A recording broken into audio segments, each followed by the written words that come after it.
有个朋友胖胖的有点可爱，本名胖达，大家叫他胖达。胖达胖达胖达，哎，胖达，叫久了越来越胖的胖达。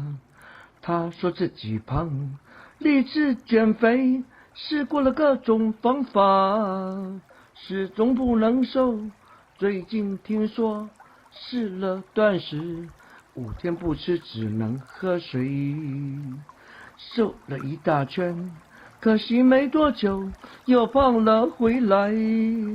因为幸福真的是富胖达，富胖的富胖达，胖达胖达再也没瘦，真的胖达，真胖他受不了。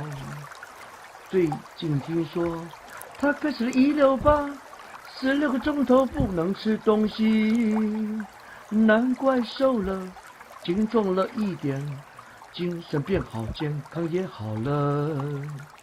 胖达胖达胖达，不会变瘦的，其实胖瘦不重要，健康太重要，健康绝对不能丢掉。